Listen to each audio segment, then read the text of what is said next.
তারেক রহমান সাহেব I have a plan, যে রাজনীতিটা যে সৌন্দর্য, এই জিনিসটা ভালো লাগলো যে আসলে, তবে রাজনীতির সৌন্দর্যটা ভালো লাগলো যে বিএনপির চেয়ারম্যান জনাব তারেক রহমান ইতিহাসের রাজনীতিতে এরকম আপনিও দেখেছেন, আমিও যতটুকু আমার বয়স আমি দেখতে পারলাম যে কখনোই একজন হারার পরে মানে একজন জেতার পরে তার বাসায় যায় না। তো সেই ক্ষেত্রে দেখলাম যে তারেক রহমান সাহেব প্রধানমন্ত্রী হওয়ার পরেও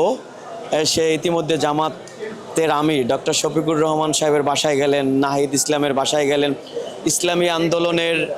ইসলামী আন্দোলন চরমনায়ের আমির সাহেবের তার বাসায় গেলেন। এই যে রাজনীতির যে সৌন্দর্য, আসলে যে মানে উনি যে বলেছিল যে আই হ্যাভ এ প্ল্যান,